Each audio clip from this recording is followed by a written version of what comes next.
Olá, queridos, tudo bem? Eu me chamo Fernanda e hoje eu estou aqui para que nós possamos meditar numa palavra em que o Senhor trouxe ao meu coração, e eu acredito que é uma palavra muito propícia para tudo que nós estamos vivenciando como seres humanos, não por uma situação momentânea a qual nós estamos passando, mas pelo tempo em que nós estamos vivendo, por tudo que nós estamos provando. E hoje eu quero falar com vocês sobre princípios, tá? Eu queria convidar vocês para que vocês abrissem as suas Bíblias. Se você está na sua casa, você não tem uma Bíblia, você pode prestar bastante atenção. E nós estamos agora, vamos ler o livro de Gênesis, no capítulo 17, a partir do versículo 1 até o versículo 5. Quando atingiu Abrão a idade de 99 anos, apareceu-lhe o Senhor e disse-lhe: Eu sou Deus Todo-Poderoso, anda na minha presença e sê perfeito. Farei uma aliança entre mim e ti e multiplicarei extraordinariamente. Prostrou-se Abrão, rosto em terra, e Deus lhe falou: Quanto a mim, será contigo a minha aliança, serás pai de numerosas nações.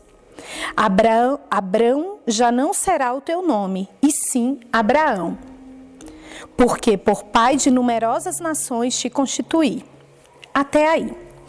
Então nós acabamos de ler um texto que fala sobre a aliança que Deus fez com Abraão.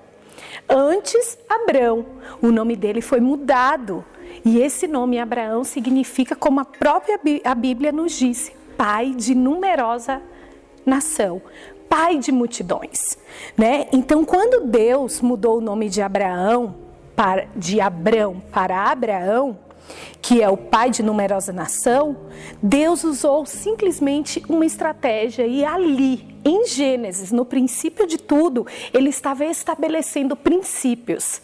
Nosso Deus é um Deus de princípios, e para isso ele faz esse princípio acontecer, nos instrui e nos mostra o caminho pelo qual nós precisamos seguir.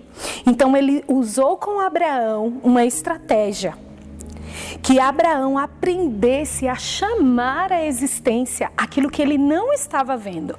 Então, o princípio que nós vamos estudar hoje é o princípio de chamar à existência as coisas que não existem. Então, Abraão, já chamado Abraão, ele aprendeu que mesmo ele não sendo o pai de multidões como ele era, porque no capítulo 15 do livro de Gênesis, Deus deu uma promessa a Abraão. E essa promessa é que mesmo ele sendo velho, mesmo ele tendo uma idade avançada, ele seria pai. E ele recebeu aquela promessa.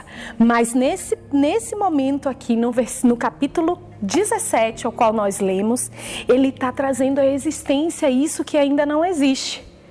Ele está chamando a existência. Então, Deus havia feito uma promessa para ele. E essa promessa precisava ser chamada à realidade. Existia a promessa sobre a vida de Abraão, e Abraão precisava chamar a realidade dessa promessa. E Deus assim o fez com ele, mudando o nome dele, fazendo com que todas as vezes que ele falasse quem ele era, ele chamasse à existência essa promessa que já estava sobre a vida dele. Então vamos abrir agora em Romanos 4:17, que lá também vem falando sobre o testemunho de Abraão, sobre essa história a qual nós estamos lendo aqui. Mas no versículo 17 diz assim: Como está escrito, por pai de muitas nações te constituí, perante aquele no qual creu, o Deus que vivifica os mortos e chama à existência as coisas que não existem. Então, o Deus que vivifica os mortos e chama à existência aquilo que não existe aos nossos olhos físicos. Então, chamar a realidade aquilo que não existe é a gente misturar a nossa fé com a palavra de Deus. É a gente fazer essa mistura daquilo que nós cremos, como a palavra nos instrui, e daquilo que nós podemos confessar, segundo a palavra de Deus, é chamar a existência. É fazer com que aquilo que a gente não vê hoje se torne real por meio da fé, por meio da palavra lançada, a palavra essa que é a palavra de Deus. Então, todas as vezes que Abraão dizia assim, eu sou Abraão, eu sou, ele chamava à existência as coisas que ele não estava vendo. Ele chamava à existência aquela promessa que Deus tinha feito para ele, que ele é pai de multidões, que ele seria pai de muitas nações. Então, Abraão não negou a sua condição, porque nós podemos e sabemos que a nossa fé, ela não vai negar a nossa condição. Mas existe duas opções, ou a gente olhar para aquilo que é real, aquilo que nós estamos vendo, ou nos apegarmos à palavra e chamar à existência aquilo que a gente não vê. Então, Abraão, em momento algum, ele negou a sua idade. Em momento algum, ele saiu por aí dizendo que por meio da fé ele não era mais velho. Não, não. Ele saiu por aí liberando a palavra que Deus tinha confiado a ele, que Deus tinha liberado sobre a vida dele, que ele não seria mais chamado de Abrão, mas de Abraão, porque Deus o constituiu pai de nações. Então, quando Abraão diz, eu sou Abraão, ele diz, eu recebo as promessas do Senhor. Quando ele assume a condição que Deus tinha mudado a sorte dele, quando ele assume a posição que Deus tinha feito na vida dele, estabelecido a partir daquele momento, que foi o capítulo 17 que nós lemos, ele chama a existência, ele traz para si a realidade.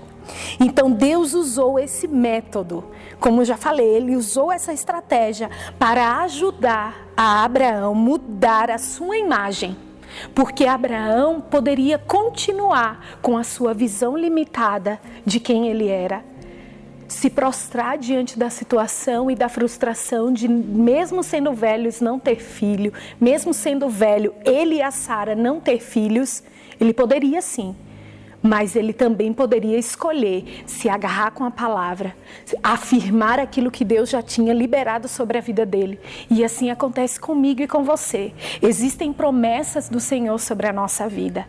Existem planos perfeitos do Senhor sobre nós.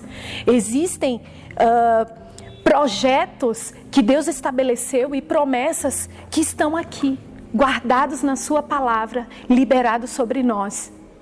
E o que nós vamos fazer com isso? A nossa atitude vai ser uma atitude de fé ou de se prostrar diante da nossa realidade?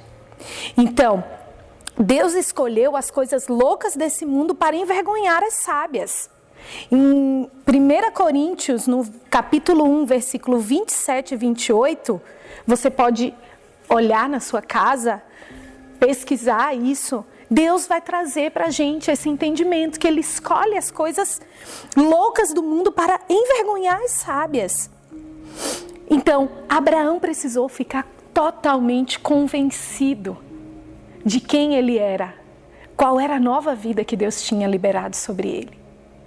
E assim aconteceu o que o capítulo 1 de 1 Coríntios nos diz, que ele escolheu as coisas loucas para envergonhar os sábios, ou seja, descortinar aquilo que aos olhos naturais era impossível. Aquilo que aos olhos naturais hoje, na minha e na sua vida, pode ser impossível. Então, Deus, Ele usa as forças espirituais, aquelas que não são visíveis, aquelas que nós podemos contar por meio da fé, por meio da nossa boca, por meio da liberação da palavra que nós podemos fazer, da declaração da palavra. Então, Ele anula tudo que é natural para que o espiritual se manifeste. E então, Paulo, em 2 Coríntios 4,13, nos diz assim: tendo, porém, o mesmo espírito da fé, como está escrito, eu criei, por isso falei. E então também nós cremos e por isso nós falamos. Então eu quero deixar para você essa reflexão hoje. Aprendemos um pouco sobre a vida de Abraão. Abraão, se a gente for estudar a vida dele, ele foi considerado o pai da fé. Porque em meio a todas as circunstâncias adversas, em meio à decepção dele de não atingir no tempo em que ele achava que seria o tempo hábil para que a promessa se cumprisse, ele decidiu tomar uma posição, ele decidiu exercer o princípio que o próprio Deus ensinou a ele, que é o princípio da gente chamar à existência aquilo que não existe.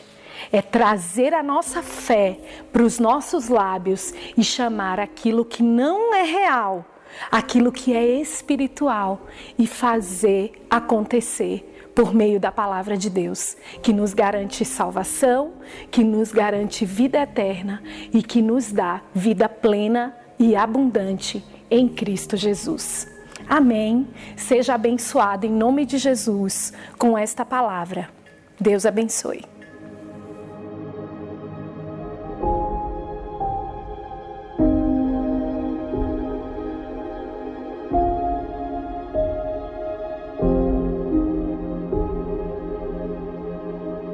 Thank you.